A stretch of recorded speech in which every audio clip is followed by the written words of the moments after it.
Demons कौन होते हैं, क्यों होते हैं और क्या चाहते हैं? डीमंस आपने एक कैटेगरी बनाई है। डीमंस में भी बहुत सारी तरह की स्पिरिट्स होती हैं। डिसएम्बॉडीड स्पिरिट्स होती हैं, डीमंस होते हैं, पार्शियल एंटिटीज़ होती हैं, क्लस्टर ऑफ एंटिटीज़ होती हैं।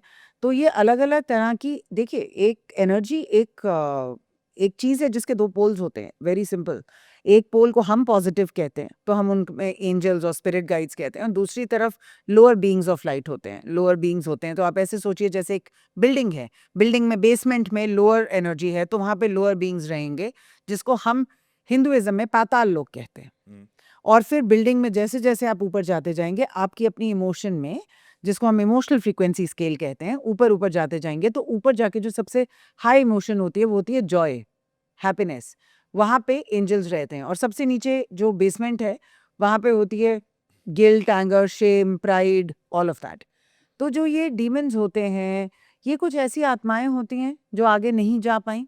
अब कोई आत्मा, अब इसमें भी कुछ कट हो जाता है।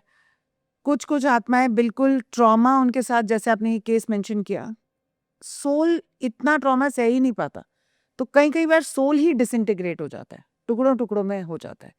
तो कई कई टुकड़े हवा में फ्लोट करते रहते हैं, और कुछ और, एक और सोल के साथ जिसके भी कुछ कुछ टुकड़े थे, वो जुड़ जाते हैं। It's called a cluster of souls.